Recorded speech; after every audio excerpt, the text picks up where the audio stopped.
Hello everyone. तो आज यहाँ पर अपने सॉल्व करने जा रहे बीकॉम सेमेस्टर 6 मैनेजमेंट अकाउंटिंग 2 का लास्ट ईयर का पेपर, जो सबसे इंपॉर्टेंट होता है। क्योंकि जनरली क्या होता है कि भाई लास्ट ईयर का जो पेपर आप सॉल्व कर देते हो तो ऑलमोस्ट सारी चीज उसी से रिलेटेड होती है, थोड़ा बहुत अमाउंट का चेंजेस होता है। तो चलिए देर ना करते हुए अपने फटाफट स्टार्ट करते हैं। तो चलिए स्टार्ट करते हैं यहाँ पे अपना क्वेश्चन नंबर 1। तो सबसे पहले मैं आपको इतना कह दूं कि भाई अपना जो क्वेश्चन नंबर 1 है वो स्टैंडर्ड कॉस्टिंग 1 का होता है।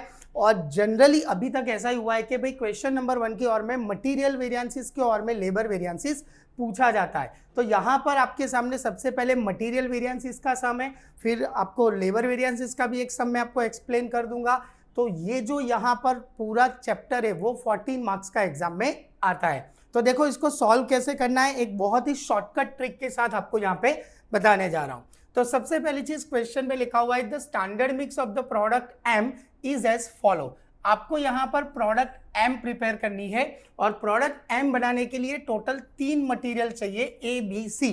तो आप देख सकते हो कि तीनों का टोटल हो रहा है 100 और तीनों की प्राइस अपने को दे रखी है कि भाई कौन सा मटेरियल कितना किलोग्राम यूज हो रहा है वो भी दे रखा है।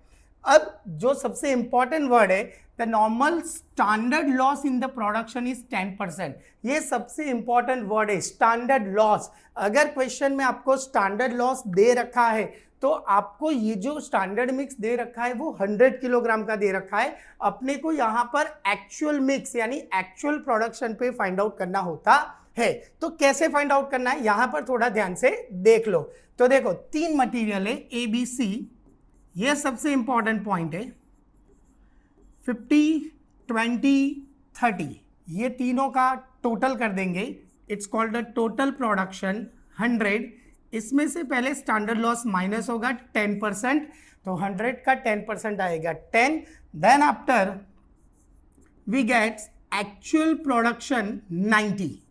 अपने को एक्चुअल प्रोडक्शन मिलेगा 90 बराबर। चलो तो ये हो गया एक्चुअल प्रोडक्शन।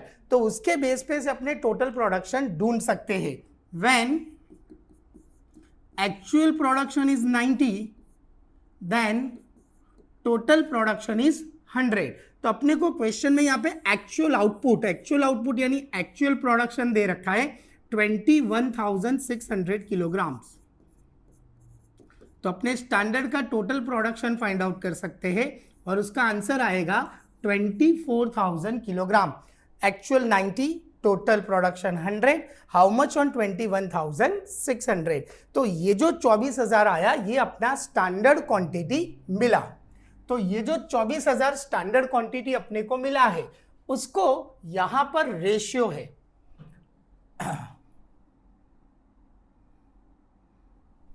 अपना रेशियो दे रखा था 50, 20, 30 ये रेशियो है।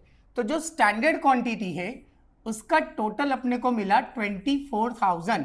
तो ये जो 24,000 है उसको ये रेशियो में डिस्ट्रीब्यूट कर देंगे तो अपनी क्वांटिटी आ जाएगी 12,000, 4,800 और 7,200। यहां पर उसका प्राइस अपने को दे रखा हुआ है 5, 4, 10। तो प्राइस में कोई चेंजेस नहीं होगा। 5, 4, 10 एक्चुअल क्वांटिटी, तो actual mix, actual consumption of material is already given, ये भी अपने को देके रखा हुआ है। तीनों मटेरियल 13,800, 5,600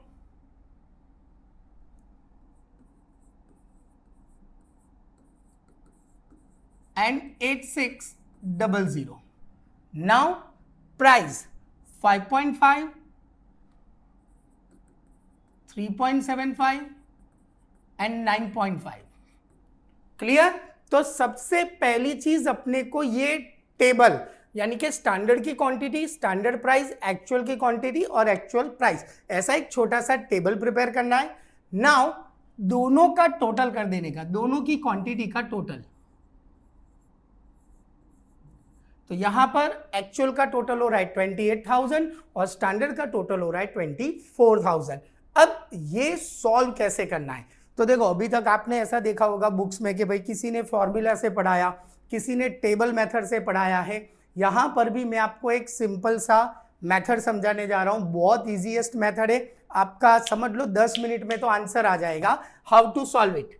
तो देखो सबसे पहले क्या कंसीडर करना है, एक्चुअल क्वांटिटी का टोटल, ध्यान से सुन लेना, एक्चुअल क्वांटिटी का टोटल। ये जो मेथड एक्सप्लेन करने जा रहा हूं ये मटेरियल में भी कंसीडर करेंगे, लेबर में भी कंसीडर करेंगे, और इन चैप्टर 2 सेल्स वेरिएंसेस में भी सेम मेथड फॉलो करेंगे, यानी एक ही मेथड आपके 3 सम में यूज होगी। चलो तो सबसे पहले एक्चुअल क्वांटिटी का टोटल पहले 3 कॉलम में लिख देना है, क्वांटिटी का टोटल, और लास्ट वाले में स्टैंडर्ड क्वांटिटी का टोटल लिखना है। क्लियर? पहले 3 में एक्चुअल क्वांटिटी का टोटल, लास्ट वाले में स्टैंडर्ड क्वांटिटी का टोटल। अब बहुत सिंपल है, समझना है। A Q actual quantity, A P actual price, 3 है ए बी सी। तो देखो actual quantity 13,800 into 5.5, 5600 into 3.75 and 8600 into 9.5. AQAP actual quantity actual price.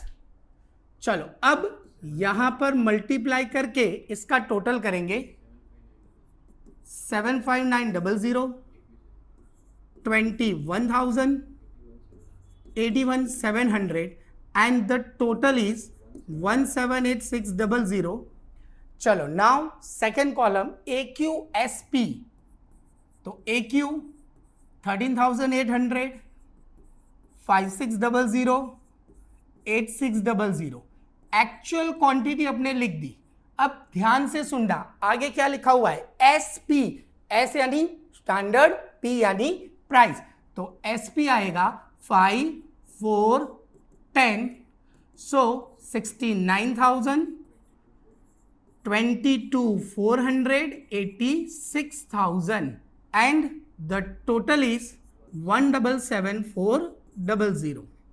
चलो अब ये चीज खास ध्यान रखनी है, पहले first column then second column और उसके बाद अपने को फोर्थ कॉलम सॉल्व करना है, फिर थर्ड कॉलम सॉल्व करना है। तो SQ standard quantity 12,000, 4,800, 7,200 into SP 5, 4, 10, 60, 19,200 and 72,000। चलो इसका टोटल करेंगे तो 151200। चलो अब आगे RSQ फाइंड आउट करेंगे। तो RSQ का फुल फॉर्म क्या होता है, रिवाइज स्टैंडर्ड क्वांटिटी। तो रिवाइज स्टैंडर्ड क्वांटिटी कैसे ढूंढी जाती है कि भाई ये जो एक्चुअल क्वांटिटी थी उसको स्टैंडर्ड के रेशियो में डिस्ट्रीब्यूट करना होता है। तो देखो स्टैंडर्ड का रेशियो आप ये भी कंसीडर कर सकते हो, और अगर आपको ये डायरेक्ट बड़ा फिगर लग रहा है तो आप ये स्मॉल वैल्यू भी कंसीडर कर सकते हो, दोनों कर सकते हो। कैसे करना है ध्यान से देख लेना। टोटल मैं यहां पे एक बार लिख के भी दिखा रहा हूं, 28,000 इंटू 12,000 डिवाइड बाय टोटल 24,000। ये जो एक्चुअल क्वांटिटी का टोटल है उसको स्टैंडर्ड के रेशियो में डिस्ट्रीब्यूट करना है। तो यहां पर अपना आंसर आएगा 14,000, यहां पर अपना आंसर आएगा 5600 then 8400 into 5, 4, 10, 70,000, 22,400 and 84,000 and the total is 176,400। तो यहां पर अपना ऑलमोस्ट सम्स कंप्लीट हो गया है। मैंने कहा था ना चुटकियों में सम हो जाएगा। अब सिर्फ अपने को आंसर लिखना है, और ध्यान से सुनना, in material variances and in labour variances दोनों के अंदर ये जो अपने ने अमाउंट का टोटल किया है, अमाउंट की बात कर रहा हूं, तो अमाउंट का टोटल अपने को पीछे से माइनस करना है। तो देखो यहां पर अपने पीछे से वैल्यू माइनस कर रहे, तो यहां पर अमाउंट है 151,200 में से 176,400 अपने माइनस कर देंगे। तो अपना आंसर आएगा -25200। और यहां पे खास ध्यान रखना है, ये जो आंसर मिला it's called a material yield variance, और ये आंसर नेगेटिव आ रहा है तो इसके ब्रैकेट में अपने लिखेंगे यू यानी अनफेवरेबल। चलिए वैसे ही आगे, इसमें से इसको माइनस करेंगे, -1000 अनफेवरेबल, -1200 अनफेवरेबल। नाउ ये दोनों का टोटल कर देंगे तो माइनस माइनस प्लस होगा, साइन माइनस की रहेगी, 26200 unfavourable. Now price and usage, ध्यान से सुनना, प्राइस प्लस यूसेज अपना कॉस्ट वेरिएंस होता है। तो -1200 -26200 -27400 अनफेवरेबल, माइनस माइनस प्लस। चलो तो यहां पर अपना फाइनल आंसर आ चुका है। ये आपका 14 मार्क्स का सम है। मैंने जैसे कहा था ना 10 मिनट में तो सम खत्म। आप अपना पूरा पेपर अगर चाहो तो विथ इन आवर 1 घंटे में पेपर खत्म कर सकते हो, बराबर। चलिए नाउ नेक्स्ट इसके और वाला सम देखते हैं। तो इसके और वाला सम था लेबर वेरिएंसेस सम वाला। तो इट्स ऑल्सो वेरी सिंपल सम। यहां पर भी आपको मैन्युफैक्चरिंग लिमिटेड दे रखा है, workers employed for the production of 1 unit. खास ध्यान रखना है, यहां पर अपने को 1 यूनिट के बारे में इंफॉर्मेशन देके रखी है कि भाई 1 यूनिट बनाने के लिए कितने वर्कर्स है, और उसमें भी स्किल वर्कर है, 1 यूनिट बनाने में इतने आवर्स लगाते हैं, अनस्किल 70, सेमी स्किल 35, और उनको पर आवर क्या रेट दिया जाता है वो दे रखा है। But the most important thing, actual production है 300 यूनिट। अब ध्यान से सुनना, ऊपर स्टैंडर्ड की इंफॉर्मेशन है 1 यूनिट। तो जब आप स्टैंडर्ड और एक्चुअल का कंपैरिजन करते हो तो ये चीज ध्यान रखने की, दोनों का प्रोडक्शन लेवल सेम होना चाहिए। यहां पर आपको 1 यूनिट की इंफॉर्मेशन दे रखी है, यहां पर आपको 300 यूनिट की इंफॉर्मेशन दे रखी है। तो 1 यूनिट को 300 यूनिट्स में कन्वर्ट करने के लिए ये जो पर आवर यूनिट थे ये सबको अपने को 300 से मल्टीप्लाई करना पड़ेगा। 300। तो अगर अपने सबको 300 से मल्टीप्लाई कर देंगे तो अपने को स्टैंडर्ड आवर्स यहां पे मिल जाएंगे। चलो तो सबसे पहले स्किल्ड, तो स्किल में पहली अमाउंट कितनी थी 45 इंटू 300। तो 45 into 300 13,500, then 21,000, then 10,500, and the total is 45,000। उसका रेट दे रखा है 1057। चलो वैसे ही एक्चुअल, तो एक्चुअल जो है वो अपने एज इट इज लिख देंगे, 13,000, 24,000, 11,000, 24,000, 11,000, टोटल हो रहा है 48,000। चलो उसका रेट दे रखा है 12, 4.5, 7। तो देखो जैसे मैंने कहा मटेरियल, लेबर और आगे चैप्टर 2 में सेल्स वेरिएंसेस है, ये तीनों का सॉल्यूशन सेम मेथड से करना है। तो सबसे पहले एक्चुअल आवर्स का टोटल 3 कॉलम में लिख देने का, 48, 48, 48, और लास्ट वाले में स्टैंडर्ड आवर्स का टोटल 45,000। सबसे पहले फर्स्ट कॉलम सॉल्व करेंगे, AH into AR, actual hours actual rate 13,000, 24,000, 11,000 into AR 12, 4.5, 7। चलो 156, 108, 000, 77,000, and the total is 341,000। AH 13,000, 24,000, 11,000 into SR 1057, 130, 120 and 70, 7,000 and the total is 327,000. फिर फोर्थ कॉलम पहले सॉल्व करेंगे. 13,500, 21,000, 10,500 इंटू 1057,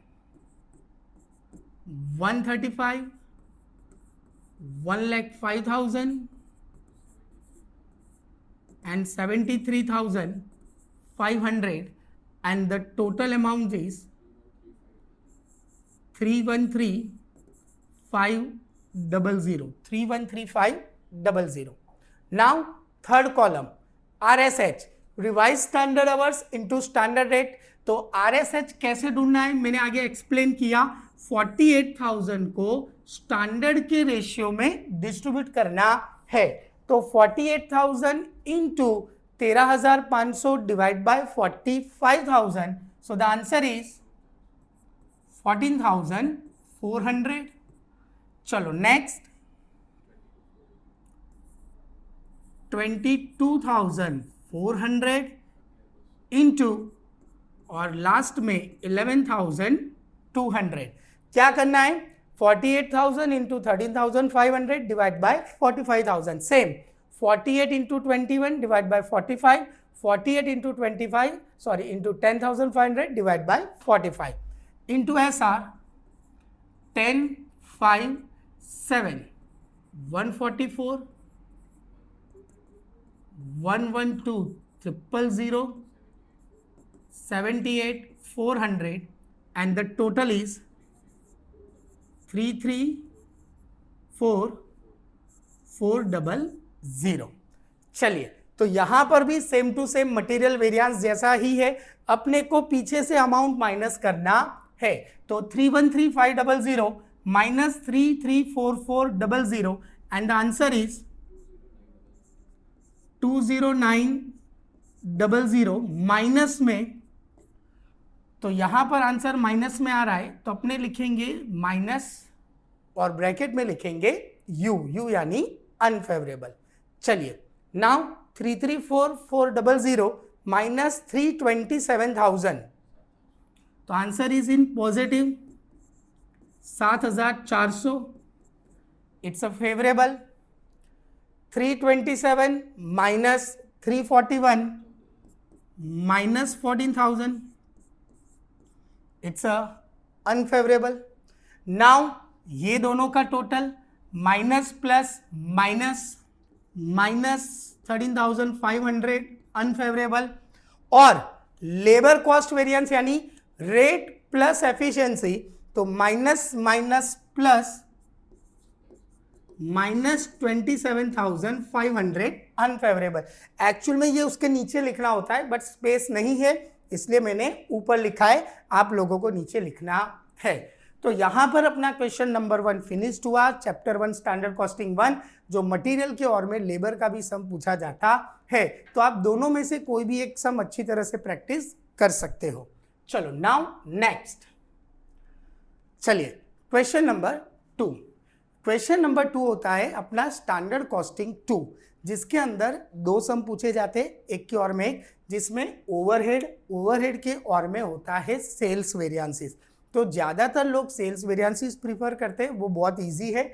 और overhead variances actually ये भी easy है but एक सम अपने देख लेते हैं. तो सम के अंदर आपको दो इंफॉर्मेशन दे रखी है, बजटेड एंड एक्चुअल. तो जो बजटेड है उसका दूसरा नाम है स्टैंडर्ड. बजटेड का दूसरा नाम क्या होता है? स्टैंडर्ड. अब स्टैंडर्ड बजटेड सेम वर्ड है. उसके अपने को आवर्स दे रखा है, उसका अपने को प्रोडक्शन दे रखा है, यूनिट्स दे रखे, डेज दे रखे, और यहां पर अपने को दो ओवरहेड दे रखे फिक्स्ड एंड वेरिएबल. तो अपने को दोनों ओवरहेड के लिए डिफरेंट वेरिएंसेस फाइंड आउट करने के लिए बोला गया है। तो सबसे पहले अपने फिक्स्ड ओवरहेड का सॉल्यूशन करते हैं। तो इसके लिए भी मैंने एक बहुत ही सुपर डुपर चार्ट बना दिया है जो आपको सॉल्व करने में बहुत इजी हो जाएगा। तो ये ओवरहेड का सम सॉल्व करने के लिए आपके सामने चार्ट है। सबसे पहले एक्चुअल फिक्स्ड ओवरहेड, एफओएच का full form fixed overhead, budgeted fixed overhead, AD का फुल फॉर्म है एक्चुअल डेज, FOAR उसका फुल फॉर्म मैंने यहाँ पे लिखा हुआ है, then standard hours per day, ALH का मतलब शॉर्ट में होता है एक्चुअल आवर्स, लेकिन इसका पूरा नाम है एक्चुअल लेबर आवर्स, बात एक ही हुई। FOAR यहाँ पे आ गया। RSLH तो उसका फुल फॉर्म है रिवाइज्ड स्टैंडर्ड लेबर आवर्स। और जो ढूंढना है मेन ये तीन चीजें, और ये तीन चीज अगर आपने ढूंढ ली तो आपके 14 मार्क्स डन हो गए। चलिए, तो FOAR, तो FOAR ढूंढने का फॉर्मूला है बजटेड फिक्स्ड ओवरहेड, जो अपने को यहां पर टेबल में दे रखे हैं। बजटेड फिक्स्ड ओवरहेड कितने हैं? 48,000 और उसके आवर्स कितने हैं? 12,000। 48,000 डिवाइड बाय 12,000, तो FOAR आएगा 4 रुपीज। चलो, standard hours per day, budgeted hours 48,000 divide by budgeted days, मुझे तो याद है 25, बट आपको याद होना जरूरी है 25। तो 48,000 डिवाइड बाय 25, चलो इसको सॉल्व करेंगे तो आंसर आएगा 1920। Revised SLH actual units, actual units 13,200 into standard hours, standard यानी बजटेड 12,000, बजटेड यूनिट्स, बजटेड के यूनिट से 12,000 आवर्स, यूनिट्स 12,000, तो अपना RSLH आएगा 13,200। अच्छा, अब देखो यहां पर वर्ड आया स्टैंडर्ड आवर्स और यहां पर था बजटेड आवर्स। एक छोटी सी मिस्टेक हो गई है यहाँ पे, बाय मिस्टेक मैंने 48,000 ले लिया है, उसके जगह पे अपने को बजटेड आवर्स लिखना है 12,000। चलो 12,000, तो 12,000 डिवाइड बाय 25, 480। क्लियर? तो ये मेन चीज सबसे पहले ढूंढनी थी, FOAR budgeted fixed overhead divide by budgeted hours. चलो यहां पे ध्यान। चलो अब यहां पर अपने को फिक्स्ड ओवरहेड वेरिएंसेस ढूंढने, तो उसके लिए फॉर्मेट में सबसे पहले था एक्चुअल फिक्स्ड ओवरहेड। तो एक्चुअल फिक्स्ड ओवरहेड की अमाउंट है 52,000 एक्चुअल फिक्स्ड ओवरहेड, तो उसके नीचे अपने लिखेंगे 52,000, बजटेड फिक्स्ड ओवरहेड 48,000, यहां पर भी अपने ने कंसीडर किया 48, AD actual days 26 into FOAR 4 into standard hours per day 480। तो चलो ये तीनों का मल्टीप्लाई कर देंगे, 49,920।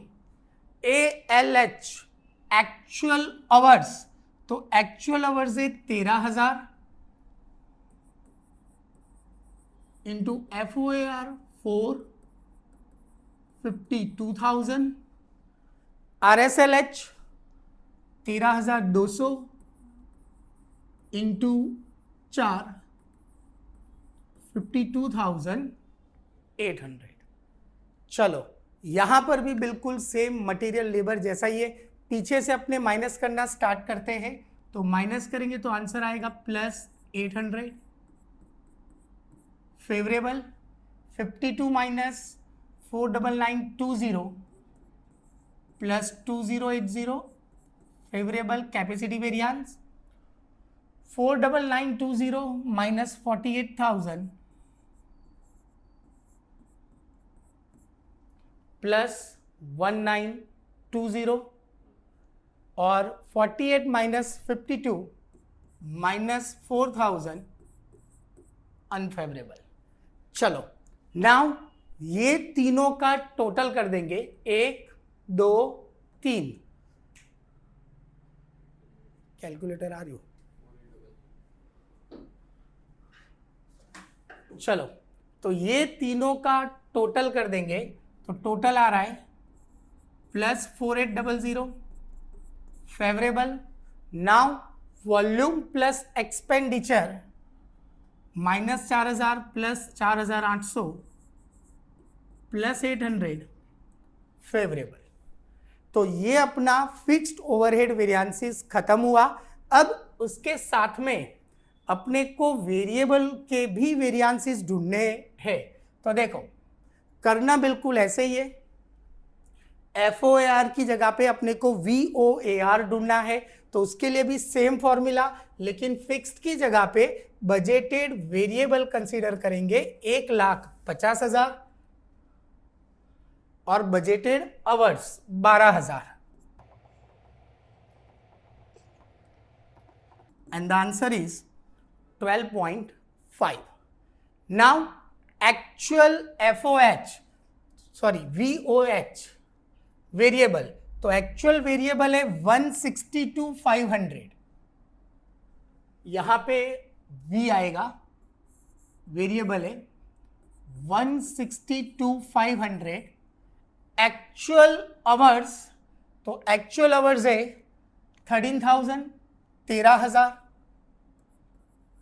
इंटू 12.5 और RSLH ये अपने ने यहां पर आगे ढूंढ लिया है 13,200 इंटू 12.5। चलो मल्टीप्लाई कर देते हैं यहां पे 162,500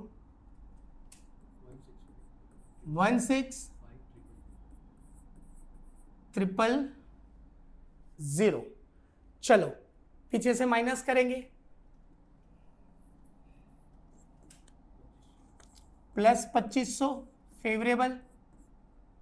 ये आंसर अपना एक्सपेंडिचर 0 आ रहा है, तो नो फेवरेबल नो अनफेवरेबल। ये दोनों का टोटल +2500 फेवरेबल। क्लियर? तो यहां पर अपना ओवरहेड वेरिएंसेस का सम फिनिश्ड हुआ। नाउ इसके और वाला सम सेल्स वेरिएंसेस। तो देखो क्वेश्चन नंबर 2, ये बहुत ही सिंपल मेथड है, इसमें आपको कुछ भी नहीं करना है, सिर्फ टेबल में वैल्यू पुटअप करनी है। अच्छा क्या करना है ध्यान से सुन लेना। पहले यहां पर एक स्टेप में स्किप कर रहा हूं, ये जो पहले स्टैंडर्ड और एक्चुअल दे रखा है उसको आप लोगों को यहां पर टेबल में एक्सप्लेन करना है, जैसे मैंने मटेरियल में किया था, बरोबर। कुछ चेंजेस करना नहीं है, एज इट इज लिखना है। और अगर आपको टेबल में नहीं लिखना है तो भी चलेगा, आपको सीधा क्या करना है, पहले इसका टोटल कर देना है। 16,000 16,000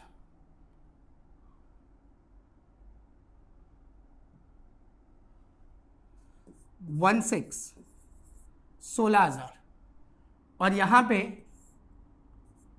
18,000। बस यही काम करना है। अब जैसे मटेरियल लेबर में सॉल्व किया था बिल्कुल उसी तरह से अपने को सॉल्व करना है। चलो तो यहां पर अपने ने देखा एक्चुअल का टोटल 18, स्टैंडर्ड का 16। तो सबसे पहला काम 18,000 3 कॉलम में लिख देंगे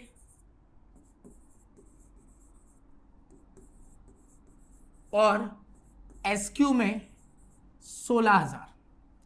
चलो actual quantity 4,800, 4,200, 9,000 actual quantity, 4,800, 4,200, 9,000। Same यहां पर भी यूज होगा, 4,800, 4,200 और 9,000। अब यहां पे उसका रेट दे रखा है 10, 16.5, 8, तो इंटू 10, 16.5 एंड 8, चलो मल्टीप्लाई कर देते हैं, 48,693,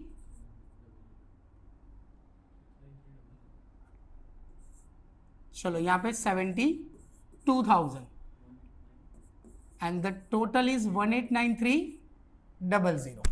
चलो एसपी, एसपी यानी standard price 1159, 1159, 52,800, 81,000 and the total is 196800। चलो SQ SP पहले चौथा कॉलम 4,200, 3,800 और 8,000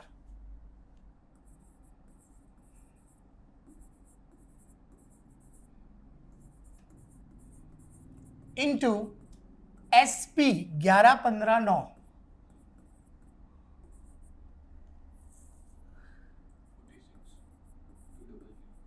46,200,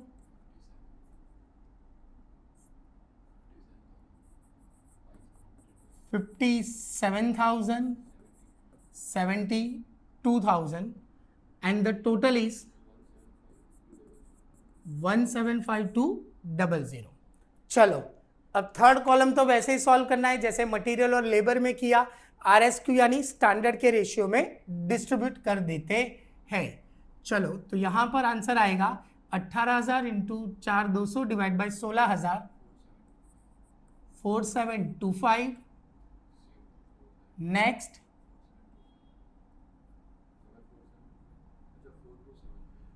4275 and 9,000 into 11 into 15 into 9,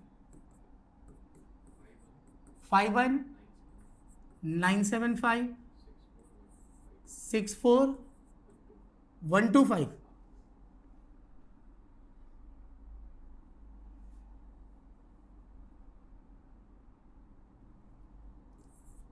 $64,125 and 81,000 and the total is 197,100।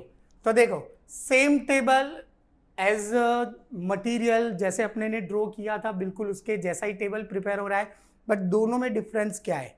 Material में लेबर एंड ओवरहेड तीनों में अपने पीछे से माइनस करते थे। खास ध्यान रखना है इन द सेल्स वेरिएंसेस अपने को यहाँ पे आगे से माइनस करना है, यही सिर्फ डिफरेंस है। 189,300 minus 196,800 minus 7,500 unfavourable plus minus 300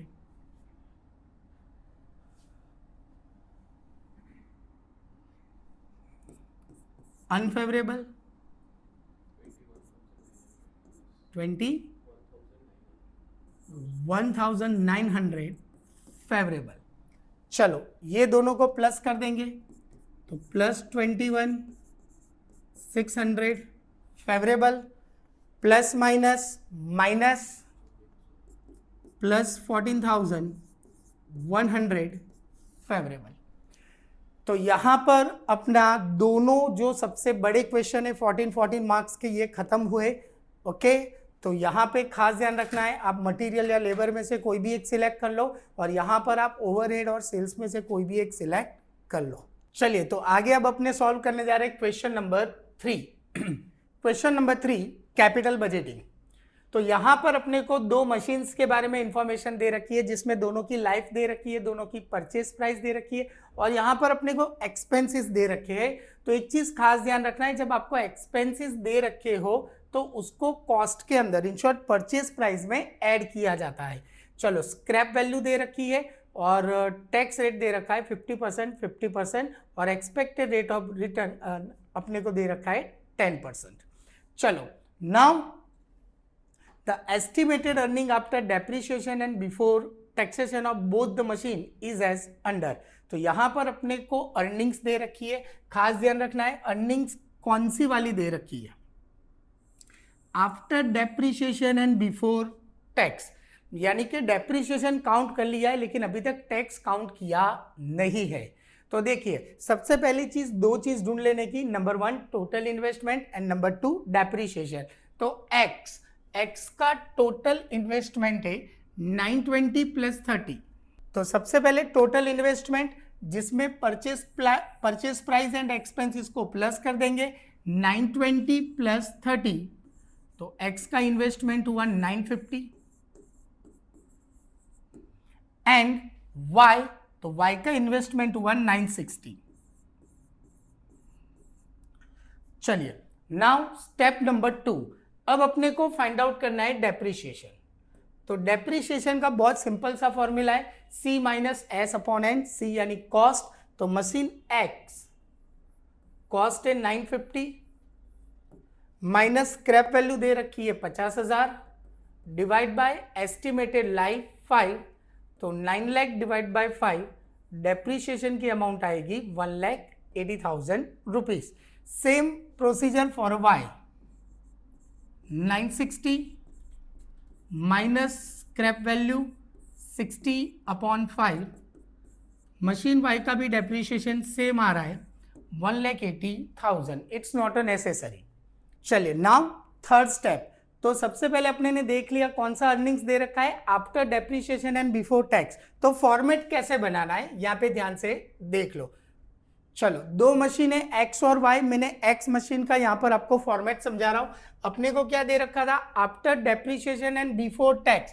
तो after depreciation and before tax का मतलब होता है पीबीटी, जिसमें से टैक्स माइनस किया जाता है तो अपने को प्रॉफिट आफ्टर टैक्स मिलता है, और प्रॉफिट आफ्टर टैक्स में डेप्रिसिएशन ऐड करेंगे तो अपने को यहाँ पर आंसर मिलेगा कैश फ्लो।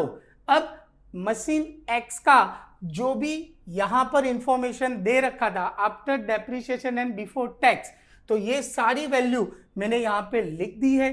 टैक्स रेट दे रखा है 50%, तो इसका 50% करेंगे तो 3 लाख का 50% होता है 1,50,000, और 3 माइनस 150 तो पीएटी आएगा 1,50,000। वैसे ही मैंने ये जो सब है उसका 50% निकाल दिया है और इसमें से इसको माइनस करके यहाँ पे लिख दिया है, और यहाँ पर ये पांचों का टोटल हो रहा है 5,70,000। नाउ डेप्रिसिएशन, जिसकी अमाउंट ऑलरेडी अपने ने फाइंड आउट कर दी थी, मशीन एक्स का डेप्रिसिएशन है 180, तो यहाँ पर डेप्रिसिएशन सब में सेम रहेगा, और ये दोनों को ऐड करोगे तो कैश फ्लो का आंसर आएगा 150 प्लस 180, 3,30,000। तो वैसे सबको मैंने प्लस कर दिया है यहाँ पे। अब ये चीज खास ध्यान रखनी है, भूलनी नहीं है, मैंने इसीलिए इसको सर्कल किया है, हाईलाइट किया है, ताकि आपको याद रहे।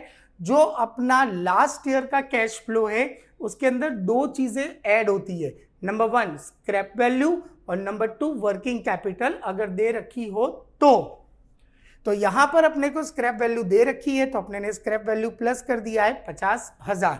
Now present value factor already अपने को बुक में दे रखे थे जो मैंने लिख दिए हैं, तो यहां पर अपने ये दोनों का मल्टीप्लाई करेंगे तो अपने को प्रेजेंट वैल्यू मिल जाएगा। तो चलो 330 इंटू 0.909 टू 99970, और ये उसी तरह से मैंने मल्टीप्लाई करके अमाउंट लिखी है। लास्ट वाले में खास ध्यान रखना है, दोनों का टोटल करके फिर मल्टीप्लाई करना है। मैंने सबका टोटल यहाँ पे कर दिया है। अब अपना टोटल इन्वेस्टमेंट, तो टोटल इन्वेस्टमेंट अपना कितना था, तो यहाँ पर एक्स के अंदर था 9,50,000। तो नंबर 1 क्या ढूंढने के लिए बोला गया है, पे बैक पीरियड। तो पेबैक पीरियड है वो कैश फ्लो पे से फाइंड आउट किया जाता है, बराबर। किसके ऊपर से? Cash flow. तुम्हारा टोटल इन्वेस्टमेंट कितना है? तो अपने ने देखा 9,50,000। तो देखिए पहले साल में आपको कितना रिकवर हो रहा है? 3,30,000। इतना कैश फ्लो अपने पास आ रहा है, इनफ्लो। अब दूसरे साल में कितना हो रहा है? तो बोले 3 लाख। तो चलो ये 2 साल का टोटल गिनो, तो ये 2 साल का टोटल कितना होगा? 6,30,000। अपना टोटल इन्वेस्टमेंट है 9,05,000। अब ये तीसरे साल को भी ऐड करो, तो 6,30,000 प्लस 2,90,000। तो ये 3 साल को अगर आप प्लस करते हो तो उसका टोटल आ रहा है 9,20,000। और अपना इन्वेस्टमेंट कितना है? 9,50,000। अब आप चौथे साल को ऐड करोगे तो ये जो टोटल है वो अपने इन्वेस्टमेंट से बढ़ जाएगा। तो यहां पर अपने को क्या करना है? सबसे पहले अपने को यहां पे लिखना है at the end of the third year total amount 9,20,000 रुपए रिसीव्ड हो रहा है at the end of the 3 year. 3 साल का कैश फ्लो किया, टोटल किया, 9,20,000 मिल रहा है। अब जरूरत पड़ेगी इन द 4th ईयर, कितने की जरूरत पड़ेगी? तो टोटल 9,50,000 इन्वेस्टमेंट था, जिसमें से 9,20,000 at the end of the 3rd year अपने को मिल चुका है। तो अभी भी अपने को चौथे साल में 30,000 रुपए की जरूरत है।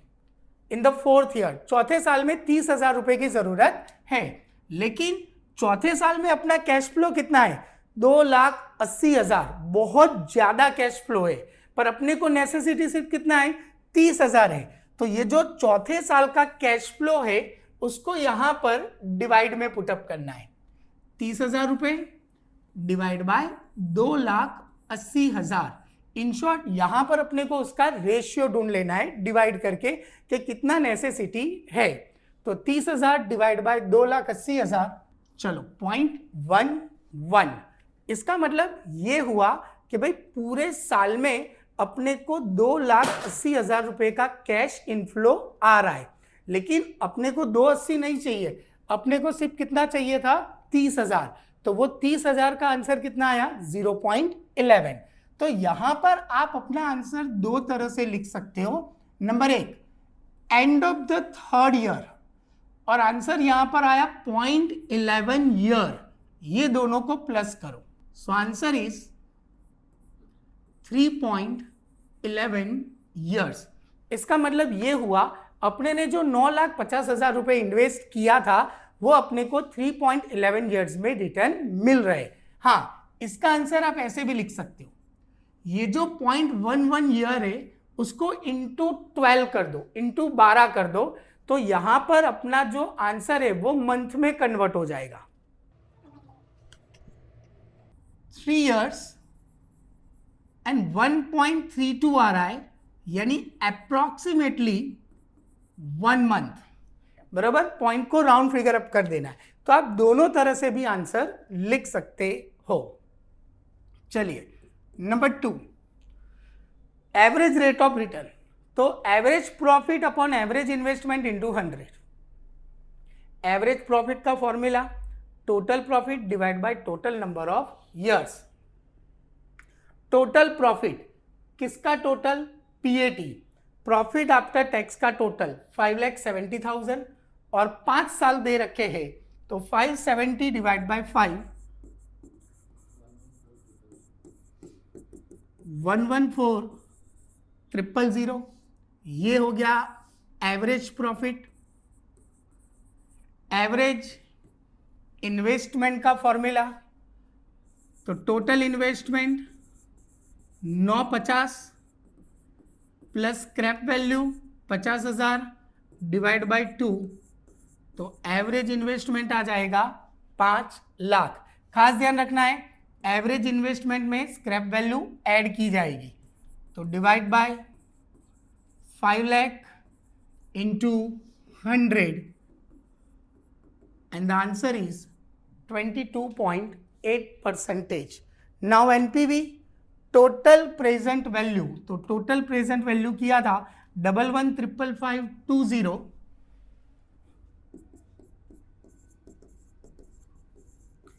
माइनस टोटल इन्वेस्टमेंट 9,50,000, तो इसमें से अपने माइनस करोगे तो आंसर आएगा 2,55,20 रुपीज। तो ये अपना सम फिनिश्ड हुआ। चलिए नाउ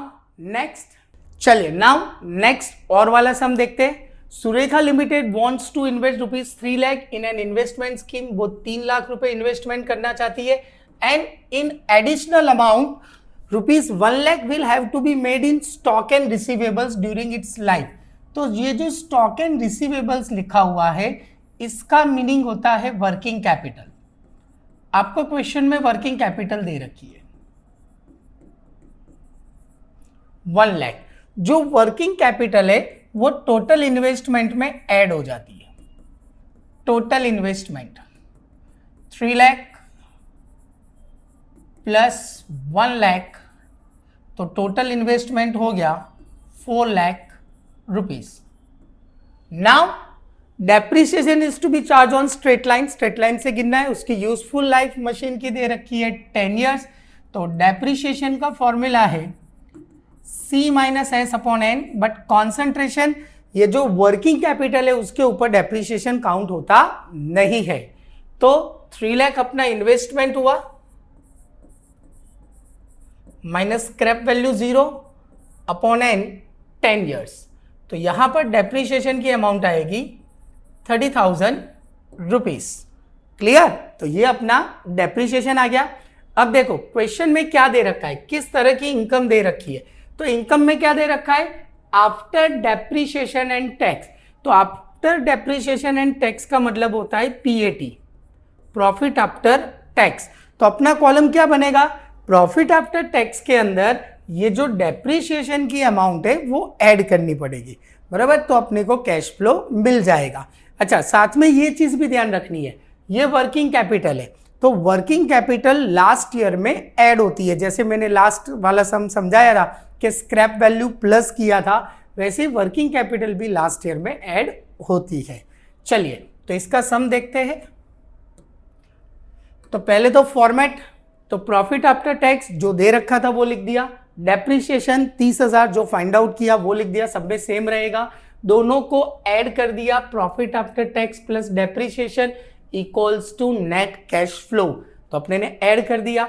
अब अपने को यहां पे टोटल 3% दे रखे हैं, 10%, 15%, 20% और तीनों के फैक्टर्स दे रखे हैं।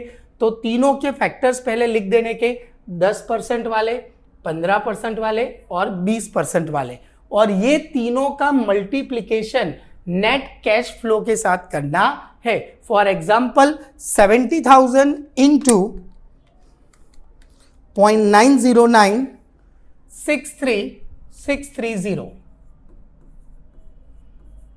तो ये अपने ने मल्टीप्लाई कर दिया। अब इसका टोटल कर दिया तो टोटल आ रहा है 4,37,285 माइनस इन्वेस्टमेंट, तो इन्वेस्टमेंट था 4 लाख, तो है NPV नेट प्रेजेंट वैल्यू आ गया 37,285।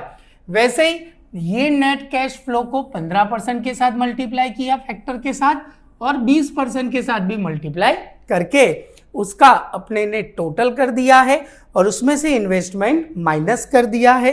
तो पहले वाले का NPV नेगेटिव आ रहा है 49,575, दूसरे वाले का भी नेगेटिव आ रहा है 1,11,885।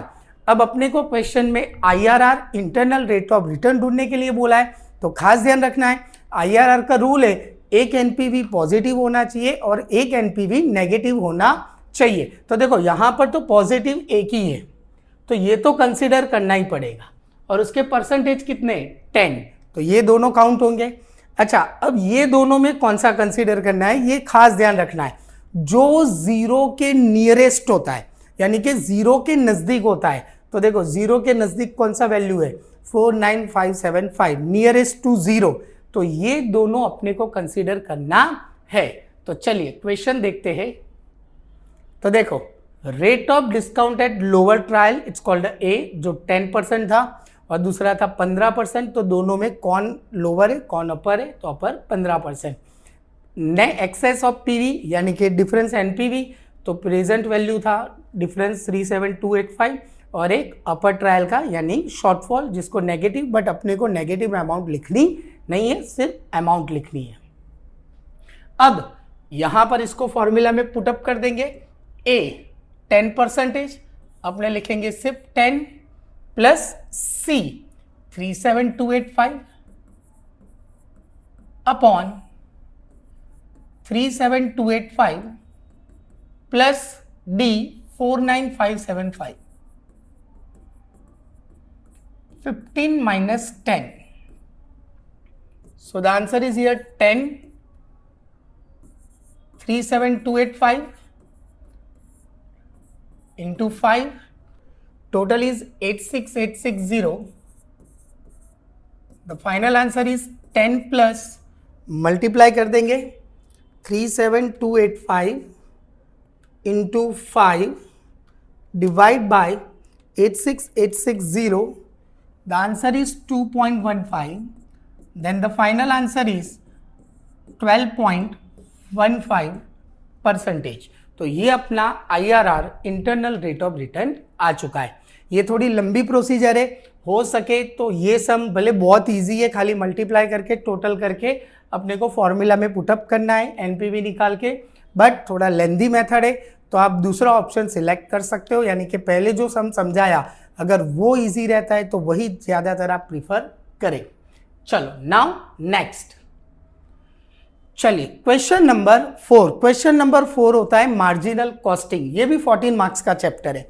अब यहां पे ट्विस्ट हो सकता है कि भाई किस तरह से क्वेश्चन पूछा जाता है। तो यहां पर इस तरह से भी पूछ सकते हैं, 7-7 मार्क के 2, उसके और में 7 मार्क का क्वेश्चन, 7 मार्क की थियरी, ऐसा भी हो सकता है। या तो फिर ऐसा भी हो सकता है ABC 2 sum 1 theory, solve any 2 out of 3। ये ऑप्शन है कि भाई किसी भी तरह से पूछ सकते हैं। अब एग्जाम के अंदर ज्यादातर इस तरह का सम पूछे जाने के चांसेस सबसे ज्यादा रहते हैं, जिसके अंदर आपको 2 सेल्स और 2 कॉस्ट दे रखा है। तो जब भी आपको 2 सेल्स 2 कॉस्ट दे रखा हो तो बाजू में आपको सुपर डुपर तरीके से प्रॉफिट ढूंढ लेना है। तो 5 lakh minus 430 sales minus cost equal to profit. तो प्रॉफिट की अमाउंट आ जाएगी 70,000। 6 लाख माइनस 510, तो प्रॉफिट की अमाउंट आ जाएगी 90,000। क्लियर? अब नंबर 1 सबसे पहले क्या ढूंढने के लिए बोला है? PV ratio. तो देखो number 1 PV ratio.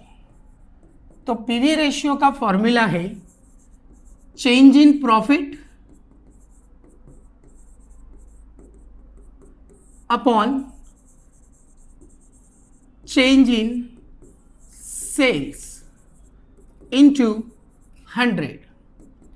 Change in profit 90 minus 70 20 divide by 6 lakh minus 5 lakh. Change in sales 1 lakh into 100. Then the PV ratio is 20%. अब दूसरा क्या ढूंढना है अपने को? Fixed expenses. तो चलिए फिक्स्ड एक्सपेंसेस ढूंढ लेते हैं। तो यहां पे ध्यान, फिक्स्ड एक्सपेंसेस ढूंढने के लिए यहां पर एक मैं बहुत ही मास्टर यानी कि सुपर डुपर फॉर्मूला लिख रहा हूं, sales equal to F plus P upon PV ratio. भाई अकॉर्डिंग टू मी, मेरी तरफ से तो ये ब्रह्मास्त्र है, सब शस्त्र का पिता यानी कि ब्रह्मास्त्र। इससे ऑलमोस्ट आपका सॉल्यूशन हो जाएगा, कोई भी टॉपिक होगा। देखो फिक्स्ड एक्सपेंस ढूंढना है तो फॉर्मूला क्या रहेगा? Sales equal to F plus P upon PV ratio. अगर आपको सेल्स ढूंढना है, फिक्स्ड एक्सपेंस ढूंढना है, प्रॉफिट ढूंढना है, लॉस ढूंढना है, सभी के अंदर आप एक ही फॉर्मूला अप्लाई कर सकते हो। तो सेल्स, अब देखो अपने को यहाँ पे 2 सेल्स दे रखे, 5 lakh 6 lakh. As you wish, आपको जो लेना है वो आप सेल सिलेक्ट कर सकते हो। जैसे मैंने किया 6 लाख, तो 6 लाख सेल्स हुआ। फिक्स एक्सपेंस फाइंड आउट करना है। प्रॉफिट, उसका प्रॉफिट था 90,000। खास ध्यान रखना है, मैंने कहा सेल्स आपकी जो मर्जी हो वो ले सकते हो, लेकिन प्रॉफिट में ऐसा नहीं है। आपने जो सेल्स कंसीडर किया है उसके सामने वाला ही प्रॉफिट कंसीडर करना है। चलो, तो नाउ पीवी रेशियो जो अपने ने फाइंड आउट किया है 20%। Now cross multiplication, 6 lakh into 20%, 120 प्लस 90 इस तरफ आएगा तो minus equals to F. Therefore F equals to 30,000 rupees. चलिए, नाउ नेक्स्ट पॉइंट नंबर 3। तो पॉइंट नंबर 3 में क्या पूछा गया है? प्रॉफिट ढूंढना है when sales are ₹3 lakh. Profit ढूंढना है when sales are ₹3 lakh. Sales is given, profit ढूंढना है। मैंने पहले ही कहा ब्रह्मास्त्र सेल्स 3 लाख। फिक्स एक्सपेंसेस अपने ने फाइंड आउट कर लिया है 30,000। प्रॉफिट फाइंड आउट करना है। पीवी रेशियो है 20%। 3 लाख का 20% 60,000 प्लस 30 सामने आएगा तो minus equals to P. Therefore profit equals to 30,000 rupees. Now next point, point number 4, variable expenses for the year.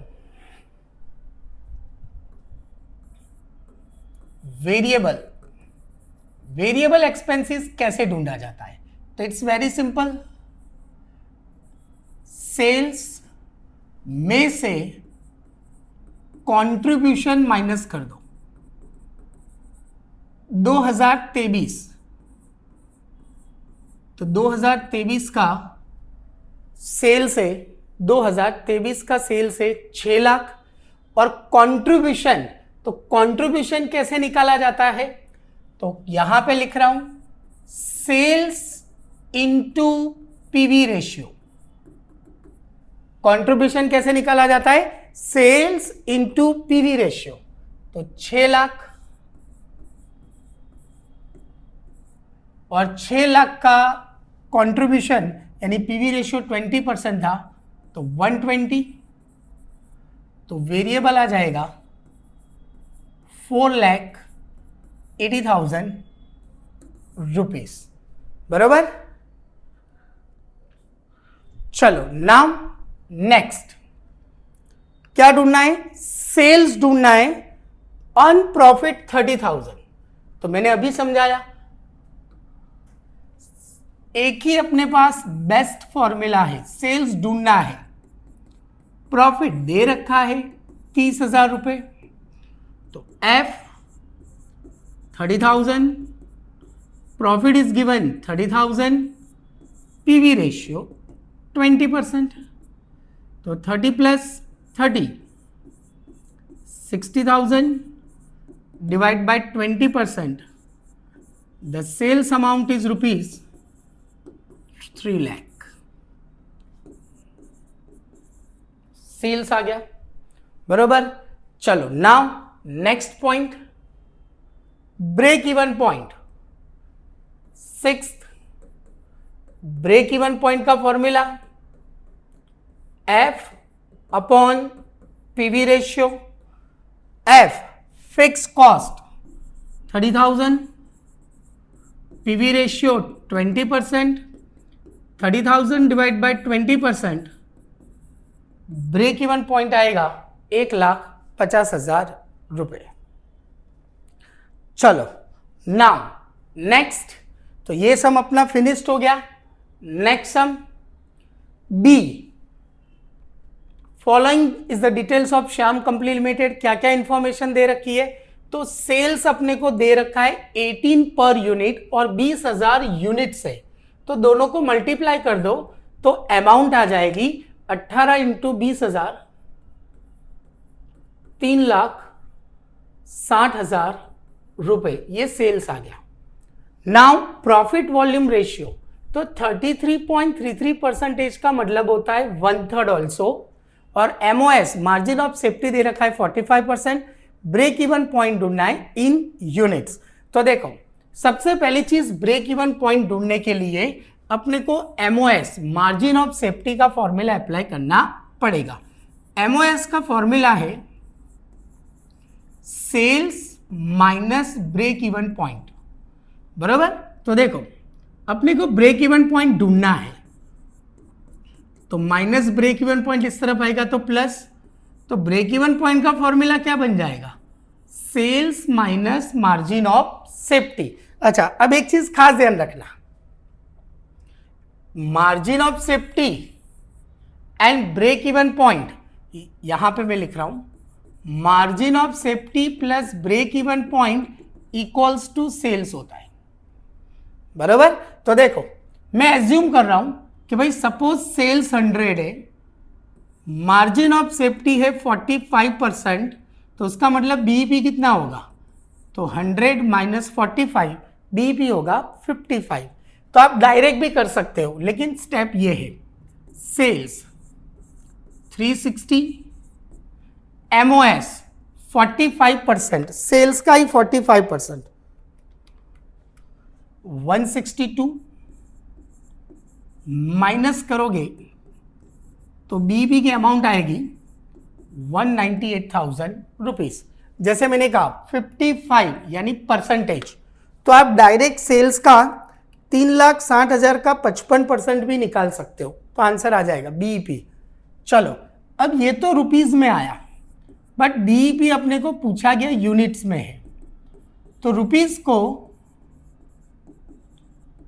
Per unit selling price से डिवाइड कर देंगे, divide by 18, so the answer is 11,000 units. तो अपना break even point units में आ चुका है।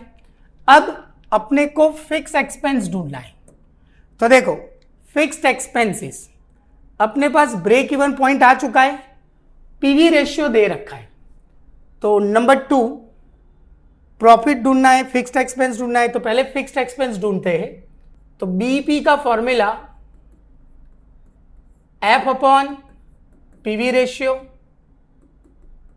Break even point 198, F upon PV ratio 33.33%, या तो आप 1/3 भी लिख सकते हो।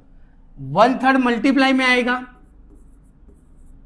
198 into 1/3, therefore fixed expenses equals to 60,000 rupees.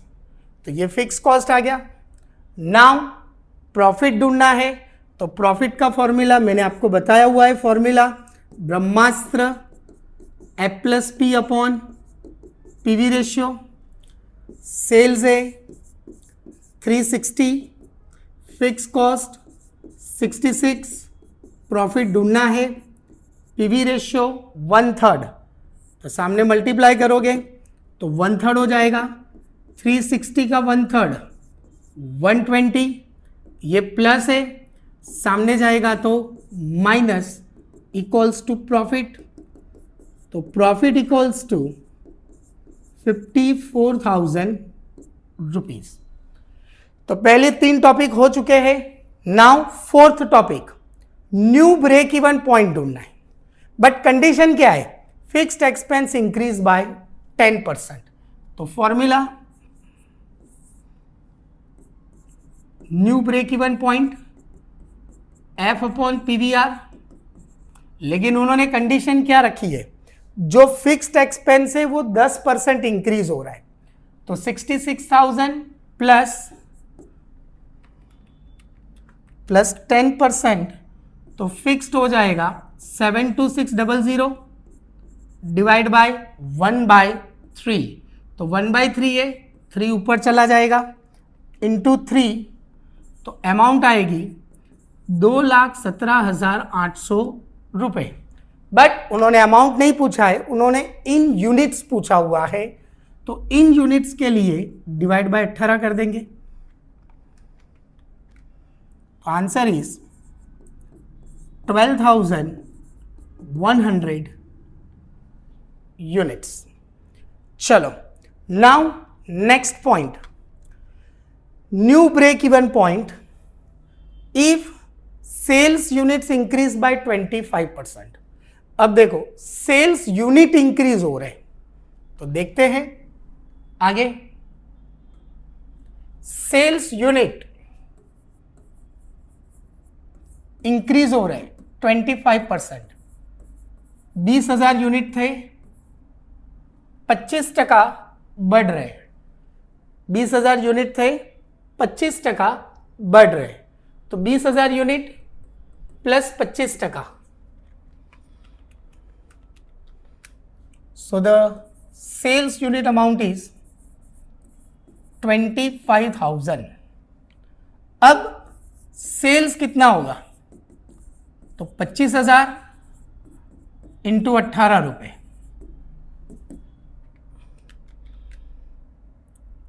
4,50,000 रुपए। अब आगे चलो, क्या ढूंढने के लिए बोला गया है, ब्रेक इवन पॉइंट।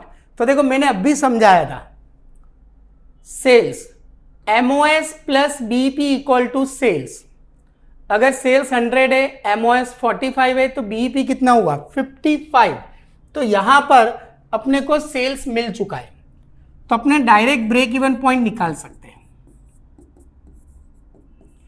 4,50,000 का 55% डायरेक्ट 247,500, ये ब्रेक इवन पॉइंट आ गया। अब इसको डिवाइड बाय 18 कर दो,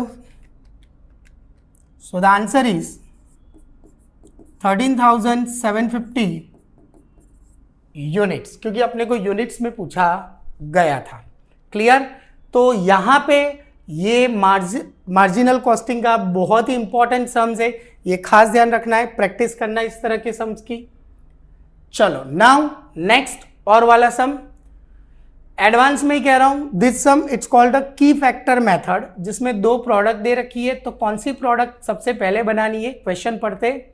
दो प्रोडक्ट है, MN सेलिंग प्राइस दे रखी है, मटेरियल्स दे रखा है, लेबर आवर्स है 25 और 10, इसका मतलब M बनाने के लिए 25 घंटे लगते हैं और N बनाने के लिए 10 घंटे लगते हैं, और उसका पर आवर रेट दे रखा है 2 रुपये। वेरिएबल है 80% of direct wages. Fixed overhead in key factor method, fixed overhead is never consider, इसका कहीं पे यूज होता नहीं है, तो जबरदस्ती कहीं यूज करना नहीं है। यहाँ पे लिखा है if the labour is in short supply, यहाँ पे लेबर शॉर्ट सप्लाई है, then the production of which product is profitable if the production capacity of factory 2,000 units of product M and 3,000 units of product N and 50,000 labor hours are available, then how much of each product should be manufactured get the maximum profit। तो देखो की factor method के लिए total 5 step है। First step shortage. अब यहां पे labour है, तो लिखने का शॉर्टेज ऑफ लेबर आवर्स। दो प्रोडक्ट है, MN, M के 2,000 यूनिट्स है और N के 3,000 यूनिट्स है। अपने ने क्वेश्चन में पढ़ा M प्रोडक्ट बनाने के लिए 25 आवर्स लगता है और N प्रोडक्ट बनाने के लिए 10 आवर्स। तो यहां पे प्रोडक्ट M बनाने के लिए टोटल 50,000 आवर्स चाहिए और N बनाने के लिए 30,000 आवर्स चाहिए, यानी कि टोटल अपने को 80,000 आवर्स चाहिए। बट मार्केट के अंदर अवेलेबल कितने हैं, तो वो अपने ने पढ़ा था 50,000 आवर्स अवेलेबल है। तो the remaining hours it's called a shortage, तो 30,000 आवर्स का शॉर्टेज है। तो अब कौन से यूनिट्स कितने बनेंगे वो डिपेंड होगा कंट्रीब्यूशन के ऊपर। तो पहले कंट्रीब्यूशन ढूंढ लेते हैं। दो प्रोडक्ट है एम और एन, दोनों का पहले सेलिंग प्राइस लिख देते हैं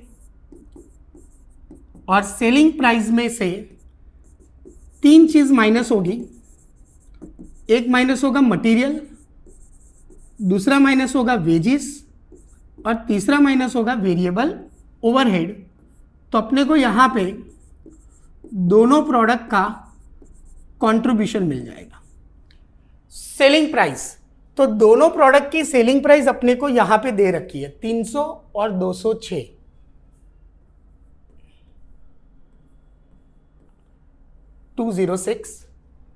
मटेरियल, तो मटेरियल भी दे रखा है 110 और 90, 110 और 90। वेजेस, तो वेजेस अपने को पर आवर 2 रुपीज बोला गया था, तो 25 इंटू 2 50 और 10 into 2 20। Variable overhead 80% of direct wages, तो 50 का 80% 40 और 20 का 80% 16। अब ये तीनों को सेलिंग प्राइस में से माइनस कर दो। सो आंसर इज हियर 100 और यहां पर अपना आंसर आएगा 80। स्टेप नंबर 3, कंट्रीब्यूशन मिल गया। तो तीसरा step contribution per unit, M N, contribution 100 80 divide by, per unit ढूंढना है। तो एक यूनिट बनाने के लिए एम को चाहिए 25 घंटे और एन को चाहिए 10 घंटे। तो पर यूनिट यहां पर अपना कंट्रीब्यूशन आएगा 4 और यहां पर आएगा 8 रुपए। तो अपने देख सकते हैं ये कंट्रीब्यूशन है, पर कंट्रीब्यूशन अपने को पर यूनिट ढूंढना है कि भाई कौन सा यूनिट बनाने पर अपने को मैक्सिमम प्रॉफिट हो रहा है, तो एन बनाने पर। तो पॉइंट नंबर 4 डिस्ट्रीब्यूशन, तो डिस्ट्रीब्यूशन ऑफ अवेलेबल आवर्स, तो अवेलेबल आवर्स है 50,000, जिसमें से सबसे पहले प्रोडक्ट एन बनेगा, एन। तो एन के है 3,000 यूनिट्स इंटू 10 आवर्स, यानी कि 30,000 आवर्स एन के लिए चले जाएंगे। So remain 20,000 hours and out of this 20,000 hours make product M बनाया जाएगा। तो 20,000 आवर्स बचे तुम्हारे पास और यहां पर एम प्रोडक्ट बनाने के लिए कितने आवर्स चाहिए थे 25, तो 20,000 divide by 25। So the answer is 800 units. तो फिफ्थ स्टेप ऑप्टिमम मिक्स, यहां पर अपने को लिखने का कि प्रोडक्ट एम के 800 यूनिट्स बनेंगे एंड प्रोडक्ट एन के 3,000 यूनिट्स प्रिपेयर होंगे। तो ये अपना की फैक्टर वाला सम था जो यहां पे फिनिश्ड होता है। नाउ इसके बाद साथ में थियरी है जो आपको पढ़नी पड़ेगी। क्लियर? चलिए अब यहां पे ध्यान, last question, question number 5 MCQ। Already यहां पे टिक किया हुआ ही है, बट फिर भी मैं बता देता हूं। If material cost variance is -7, material usage variance is -5, then material price variance will be. तो देखो मैंने पहले ही सम में बताया था, अगर आपको याद हो तो, कि भाई मटीरियल कॉस्ट वेरिएंस यानी material price plus material usage variance. अब आपको कॉस्ट दे रखा है -7, प्राइस वेरिएंस आपको ढूंढना है और यूसेज दे रखा है -5। अब -5 सामने जाएगा तो प्लस, तो -7 + 5 इक्वल टू MPV। तो MPV इक्वल टू -2000। तो देखो यहाँ पे सिलेक्ट होगा ही -2000, बराबर। अब ये थियोरिकल है, वो आप देख लेना। कंट्रीब्यूशन यानी fixed expenses plus profit. IRR both ANB, NPV and profitability index 1 होना चाहिए, ये कंसीडर होता है। तो ये जो थियोरिकल क्वेश्चन है वो तो आपको बुक में से, इसके अलावा भी MCQ पढ़ने हैं। अब देखो ये MCQ बहुत बार पूछा जाता है, आइडल टाइम वाला। तो आइडल टाइम के लिए आपको खास ध्यान रखना है कि ये जो एबनॉर्मल टाइम के आवर्स होते हैं उसको डायरेक्ट स्टैंडर्ड लेबर रेट के साथ मल्टीप्लाई कर देना है। 150 इंटू 20, तो 150 इंटू 20 आंसर कितना आएगा? 3000। पर दिमाग में ये याद रखना है, idle time is always unfavourable. Idle time हमेशा अनफेवरेबल है। भले आंसर पॉजिटिव आ रहा है लेकिन वहां पर माइनस की साइन कंपलसरी लगानी है, ये ध्यान रखना है। नाउ एक्चुअल सेल्स यूनिट 8000 है, स्टैंडर्ड है 5000। एक्चुअल प्रॉफिट पर यूनिट तो 15 माइनस 12, तो यहां पर डिफरेंस आएगा 3। और then sales margin price variance तो 8000 इंटू 3 24,000 फेवरेबल। चलिए this one, a firm wants to buy machine costing 8 lakh, 8 lakh में मशीन खरीदा है, which has useful life of 5 years और टैक्स रेट है 50%। अब आपको कैश फ्लो क्या दे रखा है? Before depreciation and tax. अब आपको क्या ढूंढना है? ओरिजिनल इन्वेस्टमेंट ढूंढना है। तो देखो एक्चुअल में ये MCQ है लेकिन बहुत बड़ा सम है, 5 साल का आपको इंफॉर्मेशन दे रखा है, तो इसको बिल्कुल उसी तरह से सम के थ्रू ही करना है। ईयर लिख देना है पहले, 1 2 3 4 5, फिर आपको ये PBDT दे रखा है, profit before depreciation and tax. तो इसमें पहले डेप्रीशिएशन माइनस होगा तो फिर आपको मिलेगा PBT, फिर माइनस होगा टैक्स तो फिर आपको मिलेगा PAT, वापस आपको डेप्रीशिएशन ऐड करना पड़ेगा तो आपको क्या आंसर मिलेगा? Cash flow. और फिर आप उसको डिस्काउंटिंग फैक्टर की तो जरूरत ही नहीं है। अच्छा, तो यहाँ पे PAT तक ही निकालना है, डेप्रीशिएशन ना ऐड करना है ना कैश फ्लो निकालना है, बरोबर, क्योंकि अपने को ओरिजिनल इन्वेस्टमेंट पूछा है। तो आपका PAT आ जाएगा, बरोबर। अगर आपका PAT आ जाता है तो 1 2 3 4 5 साल है, तो PAT यानी एवरेज प्रॉफिट ढूंढना है, जो भी टोटल है divide by 5, divide by original investment पूछा गया है तो डिवाइड में 8 लाख रुपए रखने हैं, बरोबर। चलो now next, when actual cost less than is favourable, profit volume 50, break even side, sales 6 lakh, then MOS मैंने अभी बताया। देखो ये 6 लाख है, BEP 60 है, तो MOS कितना होगा? 40%। 6 लाख का 40%, 2,40,000। 10th का फॉर्मूला है, याद रखना है। चलो, फर्म ने मशीन कॉस्ट है 12 लाख, उसकी यूजफुल लाइफ है 4 years, टैक्स रेट है 50%, annual cash flow before tax and after depreciation दे रखा है 2 लाख, पेबैक पीरियड ढूंढना है। तो देखो यहां पर आफ्टर डेप्रीशिएशन बिफोर टैक्स यानी PBT, तो PBT में से माइनस क्या होगा? टैक्स, प्लस क्या होगा? डेप्रीशिएशन, तो अपने को क्या मिल जाएगा? कैश फ्लो, बराबर। तो देखो PBT 2 lakh minus tax 50%, 1 lakh, तो PAT भी 1 लाख ही होगा, PAT भी 1 लाख आएगा, प्लस डेप्रीशिएशन तो 12 lakh divide bye 4, depreciation 3 lakh, तो कैश फ्लो आएगा 4 लाख। यानी एवरी ईयर तुमको 4 लाख का कैश फ्लो हो रहा है। तो टोटल इन्वेस्टमेंट कितना है? 12 लाख। तो पहले साल 4 लाख मिल गए, दूसरे साल भी 4 लाख, तीसरे साल भी 4 लाख, तो 4 4 4 टोटल 12 लाख मिल गए। कितने ईयर्स में? 3 ईयर्स में। चलो सेम थिंग, वेरिएबल मैंने आपको फॉर्मेट समझाया हुआ है VOAR करके, तो उसी फॉर्मेट के अंदर अपने को वैल्यू पुटअप करनी है। पहले आपको VOAR निकाल देना है, standard variable divide by hours, तो 20,000 डिवाइड बाय 4, तो VOAR 20,000 डिवाइड बाय 4, आंसर आ जाएगा 5 रुपए। अब आपको एफिशिएंसी निकालना है, तो उसका फॉर्मेट था, बीच में था ALH एक्चुअल आवर्स, तो 4,500 इंटू 5, यानी 22,500।